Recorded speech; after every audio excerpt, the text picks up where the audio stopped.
happy to have you guys here. This is our, I believe, fifth or sixth coffees on. I think it's fifth. The fifth. So I'm really excited to introduce you to a really good friend of mine. Most of you don't know, but we've been in the flipping business early on in the late 2000s. And my dad and I started flipping houses in 2010. And from 2010 to about 2015, we flipped about 168 homes, and Scott was the financing on many of those homes. To date, we've been in business now for probably 12 years. We've done probably over $100 million worth of deals, and I think Scott is currently involved in 4 of our deals. But more importantly, he is a financial genius, and I don't say that lightly because I remember walking into his office in 2012, 2013, young kid, straight out of college, didn't know what I was doing. And bluntly, I asked Scott, I said, how much do you think you make a day? And he said, probably around $10,000 a day. And when I left, I said, wow, I am in the wrong business. I got to learn everything I can about this man.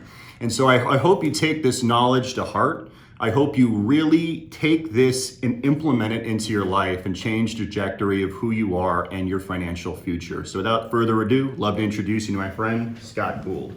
Well, thank you for being here today, and I hope that whatever positive motivations you learned today is that you might share it with someone else. I've had many positive influences from my Christian faith, along with many close friends of the Jewish faith. My joke is that Jesus saves and Moses invests. I guess that makes me a believer in coexist because I believe in saving money and investing money. We're going to discuss many financial problems today in different assets. There are 2 types of assets. We have appreciating assets and we have depreciating assets. And I think that it's very important for us to be thinking about where we put our money. Who is your favorite mathematician? Mine was Albert Einstein. He not only discovered the laws of relativity, but he discovered the rule of 72. If you don't know the rule of 72, if you take a lump sum of money, take the interest rate that you're earning on your money, and divide it into 72, that will tell you how many years it takes your money to double, saying that if you invest your money at 9%, every 8 years your money is going to double. If you're earning 12% on your money, every 6 years your money is going to double. If you're earning 18% on your money, every 4 years your money is going to double.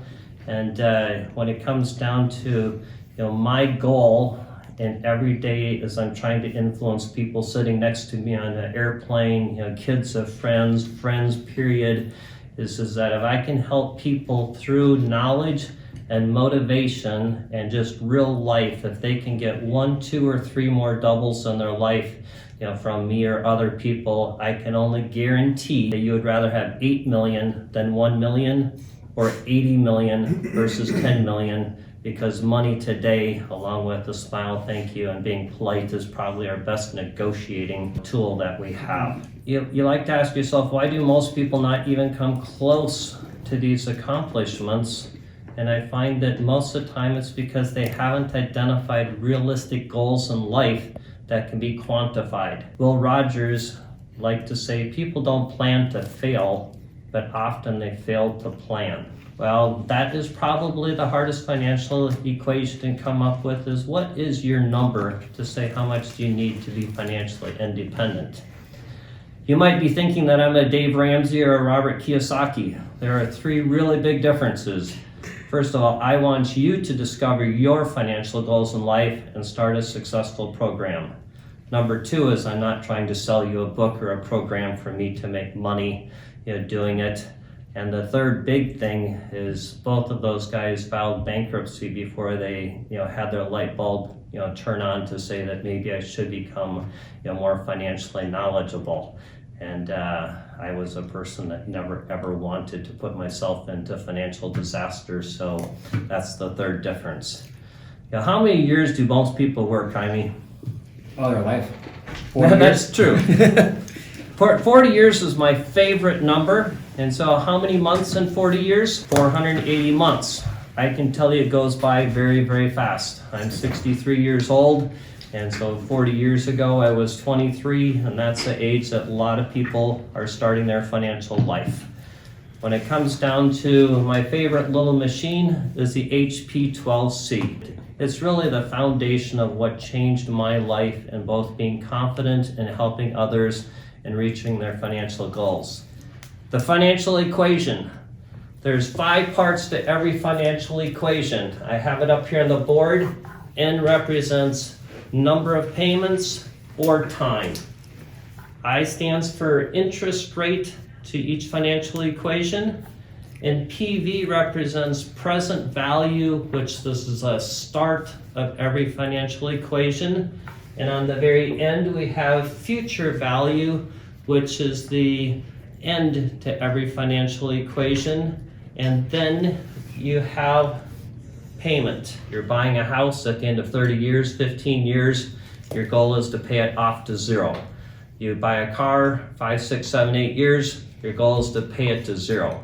Well, today we're not only going to discuss about financial equations of purchasing a car, purchasing a house, different techniques of using that information to help everybody. We're going to use the other one to say, what is our future value number? Is it 18 million? Is it 72 million? Is it 1 billion? As a number, that's our goal to be representing you. There's 2 types of payments. Going out and coming in. Yep. Getting paid and paying somebody else. Making an interest payment on your house or your car, you're paying somebody else. And that's really everything I found online was, what is your payment to pay somebody else? Well, for me, I'm not the first person that wants to have the government be the person responsible for my life. So I learned at a very young age in my hometown, same town as Mitch, there was 7 millionaires when I was a little kid. 2 of them were business owners. 2 of them were from the Jewish faith, which I discovered that's what I wanted to go to work for, because I learned as a young kid that only people that have money can actually afford to pay you, what your value is. And so I was a person that always, from my parents, was looking for good mentors that could teach me, that I could learn from. I had the privilege of meeting Warren Buffett when I was 14 years old, which was successful way back when. He purchased Nebraska Furniture Mart, and I started selling to Nebraska Furniture Mart at different furniture shows from High Point, North Carolina to Chicago to Dallas. And it was fun to be able to be influenced, not only from that particular business being the largest family-owned store in the United States. Buffett came back into my life when I was on the board of directors at American Express, and he was the largest stockholder, and so it was a fun reconnection, years down the road. There's 3 most commonly used financial equations. One is purchasing a car. Another is purchasing a house. So I think it's very important for all of us to kind of have general numbers, because some of us are parents, some of us, are purchasing cars ourselves, but it's just good basic knowledge, to what we're looking, at doing. So since we have 5 parts to our financial equation, we're just going to say a $30,000 car, which is not a lot of car these days, but it represents the middle, a functioning vehicle. Our goal is to pay it down to 0, the future value. The interest rate today is very, very cheap on cars, and we can look and say that it's 3%. All of us have different opinions of what the normal length of time for financing a car is. When I was a kid, it was 2 and 3 years. And then 20 years ago, it was very common to be 5 years. And now all of a sudden we find 6, 7, and 8 years being offered.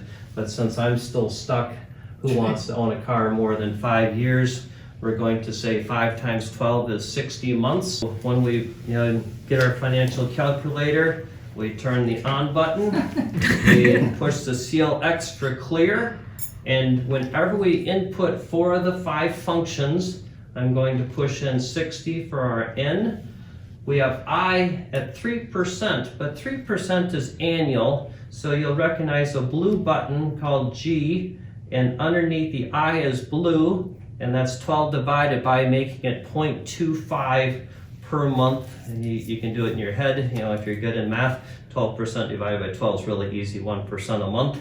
So we have that in there, and when we have 4 of the 5, we know that we just have to push our last button, and our payment is $539 a month. When it comes to that particular number, I immediately like to educate people to say, yes, we're talking about a depreciating asset. You bought it for $30,000. What is it worth at the end of 5 years?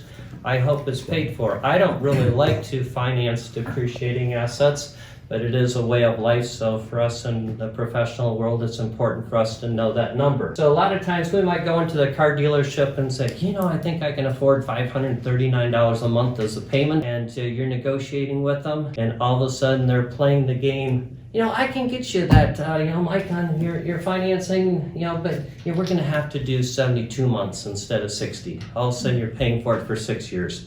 Or they, play with it where, we can go out to 8 years, because they're always trying to say, how much can you afford? So you have to know the knowledge of where they're coming from. And then the worst thing that happens, a lot of us are self-employed.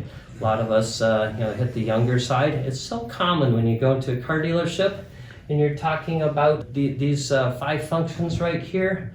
Well, you might qualify for 3% money, and the worst thing in the world, well, they'll give you a little sad story after you negotiated to find a car and what your payment's going to be and that type of thing. And they'll say, because you're self-employed or because of this excuse, the best I can get you is 4.5%. But it still has your payment where you want to be. But they just immediately booked a 1.5% profit. They're going to the bank and getting it at 3%, lending you the money at 4.5%. They just added $1,400 of profit on top of the trade-in, on top of that extended warranty, on top of that profit that they built in there. So I think it's just good common knowledge that you should be aware of where you should be based upon your credit score and know what choices are out there. Because most people, by the time they get into the finance room at a car dealership, they're worn out. The next thing is purchasing a house. So we have a $1 million house. It's a jumbo, so I don't know what the right interest rate is, today on it. Maybe 3.25%. That one divided by 12 is not so easy. And we're going to look at 30-year, financing to it. So once again, we're going to put in the 360 as our N, interest rate 3.25 GI, making it 0.271% per month. And we're going to start with the $1 million of financing. And of course, if people make a down payment, it's very easy to make that adjustment. And the goal is to pay it to zero, our future value. And that makes our payment $4,352 per month. A lot of times when we're working with clients, we like to say, what should we be shopping for?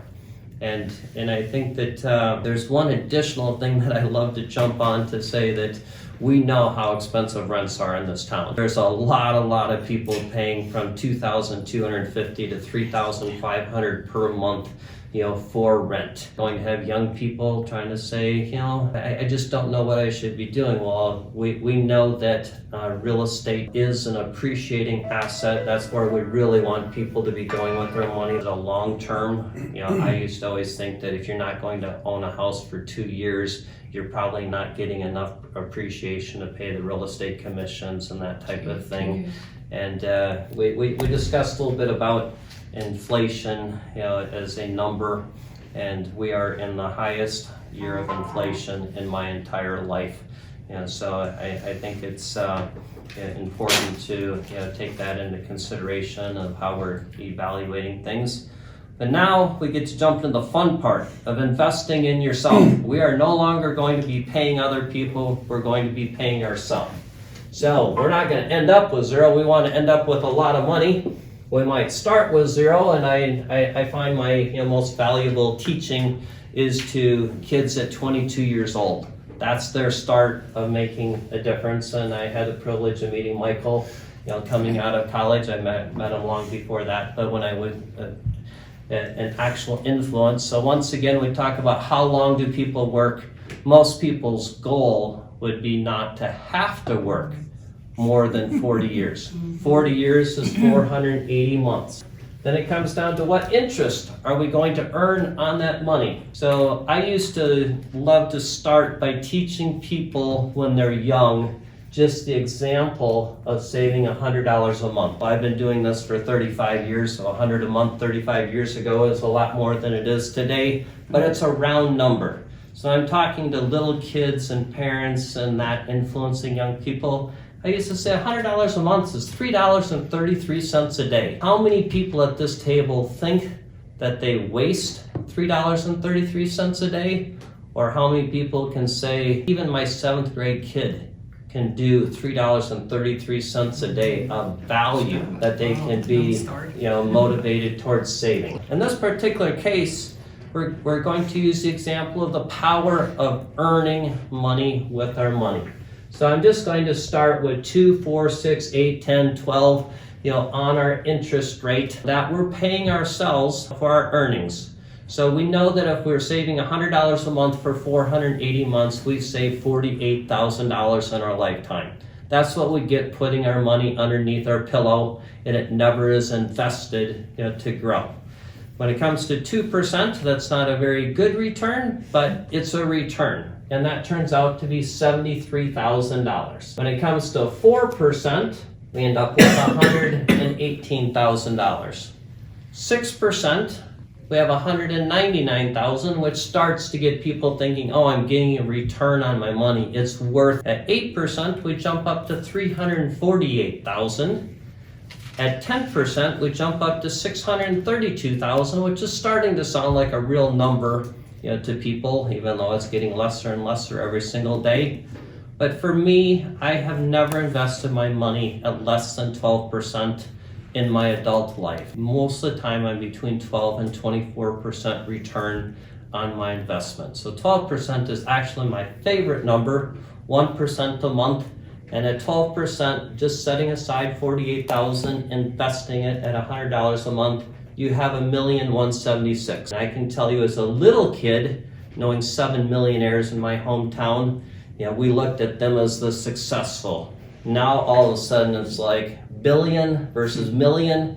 Well, million is a starting number, even though we're going to discuss everybody has their own number. The billion gets thrown out there, and now we have the government spending $1 trillion, so a lot of people are just lost in what that number can be. But I can tell you, the million usually influences people to say, yeah, as a young person, $100 a month has some value. To have that $48,000 turn into $1 million on just $100 a month or $3.33 a day. I like 18% a lot better than 12%. Does anybody have a guess on 18%? $8,460,000. So the jump becomes significant. And our joke in the financial world is the Christian rate is 18%. So I thought that was a really good number for a long time, and I invested about $3 billion in this town at 18%. So at 18%, that 8.4 million is a real number in my life, and I've done much better than that, but it's still a nice number to represent. I had a privilege of being on the board of directors the last few years with a lady that was part of creating Lululemon. She's on the board to Bill Gates Foundation, Bill and Melinda, which I don't know if it's going to stay that name forever. But when it comes down to their goal on all of their investments is a 24% return. So does anybody want to take a whack at what 24% on $100 a month for 40 years? We had 8 million at 18, 67 million. Oof. Now we're talking about affording that second home, and having a little, more privileges in life. And I have to say, whenever I do equity deals, I'm looking for a 24% return on my money. Wow. And so it's not a number that's strange to me at all. But I can only say through these numbers of going from 73,000 to 118 to 199, those are 2% increment jumps. And I have to say that the difference of earning 2% more on your money your entire life, I'm taking that few extra minutes per day to say I'm focusing, becomes a real number of a double. If you can make 4% return more on your money, you're looking at more of that triple to 3.5 times your financial outcome. And so for me, just the discipline of that little bit of extra knowledge, extra relationships, extra work. So I'm in the hard money, short-term lending business. Banks don't like short-term lending. Most of my loans are 3 months to 1 year. I get paid a premium on my money for being a short-term lender and not having fees as a focal point to it. What is our goal? What is the PhD question of that number for you? And I think that practicing budgeting, practicing being honest with the family members in your house, adding it up, trying to say what does it really take? Now, I've been working by choice since I was about 31, 32 years old, and I have to say I love working. But I have to say, as a financial planner in my past career, the number of people that enjoyed working at 58 because they were financially strapped took away the fun of working because they felt like it was a real 4-letter word, work, versus a privilege. In my case, is saying that work is a privilege, and how many people can we help? And I get rewarded from helping a lot of different people. I like to just take a simple number for that 22-year-old today, and we'll adjust, and we have time to do whatever we want. $10,000 a month. I think that we can all agree that spending that type of money, after you take out taxes of 33%, and you end up having $6,700 per month, and that's a whopping $200 a day. For me, when I thought I turned 63, I was probably going to just have to think about myself. Well, I can only tell you that the grandkids think that I'm a really good source, and their parents are not doing a good job on saving for college, and all the different people in your life. So a lot of times I find that we used to say that when you're in retirement, hopefully you don't need so much money. I'm not sure that that's the case. But $10,000. For years, I used to use the number 3% per year for inflation, which is the average inflation in this country for a long time. To say that if you're wanting $10,000 a month as a 22-year-old, when you're 62, what is that number when you're 62 to have the same purchasing power as $10,000 40 years earlier? Unfortunately, it's $32,640. So when you're thinking about $10,000 today, 40 years from now, with 3% inflation, this year we're having like 17% inflation, which is absolutely going to kill the world. But $32,640 per month represents $391,000 a year, which I'm not here to say what numbers, because we're all different, and I like every person being different. I just want every person to be honest with themselves. So the question is how much money do you need to be your number to earn $391,400 per year looking down the road? If you're earning 5% return on your money, you need to have 7.8 million, which all of a sudden takes away that idea of 1 million, being I need more. And so, we jump into our financial equation. We say, where are we at today? Where is that 7.8 million? It comes and says, we need to save $1,800 per month. Well, for a lot of people I talk to, that number is not real today, but you might start a little less, but you're gonna have to be more than that $1,800 per month to actually get there. So I like the Will Rogers, we need a plan. We need to look at ourselves daily, quarterly, and Mitch knows I look at mine 4 times a day. If I make more than $40,000 a day, I say, Mitch, did you make a mistake? Because my joke is my goal is to earn $100 a day. I just like to make it 144 times a day. So 14,400 is my goal of earnings per day, 7 days a week. And that's where I'm at in my life right now, so I sleep very good, at night. But is 7.8 million enough? 62 years old, we want $10,000 a day as a 20-year-old? No, why? There's still inflation after you turn 63. Yeah, inflation's still part of our life. And so in my financial planning, I like to say you really don't want to start digging into your principal of your net worth until 7 to 10 years before you die. Because once you start digging into the principal, you're going to start going down very, very fast. And so, just 3% inflation sounds like, oh, that's not that big a deal. I don't have to worry about it. It is a big deal. We just know that $10,000 is $32,400, 40 years later. So, if we're 62, hoping to live to 100, we have 38 years, we're going to have inflation. And so my suggestion is for people to live off of 80% of their earnings in their early years of retirement. And that makes that 7.8 million raised to 9.8 million. So that becomes our goal in what we're trying to accomplish, the future value number. We all know there's walk the walk and talk the talk. Every one of us have to make the choice. Are we just talkers, or are we real to ourselves, real to our spouse, real to our kids? And I loved it when I was financial planning, when the little 13-year-old daughter would come and say, Daddy, I really, really, really need this. I really want it. And I'm like, oh, I love this conversation. Let me ask you, sweetie, when your parents are 70 and they run out of money because you wanted this $1,000 toy that's only good for 2 days, are you willing to be the committed person to take care of your parents' financial difference from age 70 to 90?